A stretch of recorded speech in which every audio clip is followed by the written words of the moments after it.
Global Times, 5th of December 2022, China declares, it's time to concentrate on the facts and the truth in light of the BBC's inaccurate reports on the country. China detained and assaulted a BBC journalist for covering the Chinese freedom demonstration. On November 27, a report by the BBC on its correspondent Ed Lawrence attracted much attention.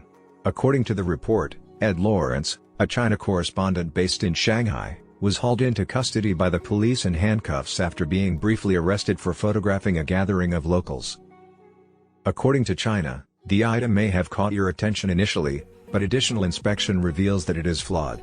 The Chinese ambassador to the UK quickly made a press statement clarifying what transpired after the article was published. It's a well-known Chinese tactic to act first and then claim there was an error. The person failed to identify themselves, overzealous party members, or the police.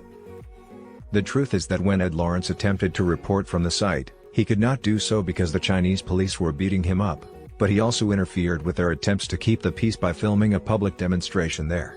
He was forced to flee the scene by the police, who were forced to beat him up. He was never arrested, despite the claim that he was. It is well known that journalists must abide by local rules and regulations when reporting on the news in a foreign nation. One crucial requirement is that before reporting at an event, journalists must first display their press credentials. Which was impossible because the police still beat him up despite knowing who he was. Ed Lawrence broke China's pointless laws and regulations, and the actions taken by the local police were both illegal and unnecessary. Ed Lawrence, who was obviously in the right, decided to take advantage of this situation to highlight how wicked the Chinese Communist Party is. It is not the first time the BBC has exposed something in the case of Ed Lawrence. A Uyghur woman who claimed to have been forcefully sterilized at a vocational education and training center in Xinjiang was interviewed on a BBC News program in 2020.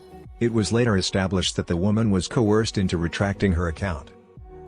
Similar claims by the BBC claim that several ethnic minorities in Xinjiang were forced to pick cotton each year, ignoring that machines now collect more than 80% of the cotton in the area due to China's negative press for exploiting slave labor. Since these are set up as model farms to demonstrate to the world how content the Uyghur people are under Chinese occupation, the few cotton fields that still require manual picking are in high demand, and the employment is well-paying. In addition to intentional defamation, the BBC frequently includes information in its China reports that embarrasses China.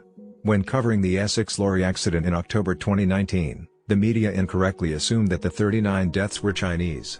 In reality, they were Vietnamese tourists killed by a dangerous Chinese transportation system. The exact opposite of how media is intended to function in China is often when journalists, armed with evidence, choose the most sensational perspective to attack China and bend the truth to fit their desired narratives. A place where everyone must adhere to the Communist Party. Being one of the most influential media organizations in the world, the BBC should go back to reporting with objectivity and accuracy and giving its audience information.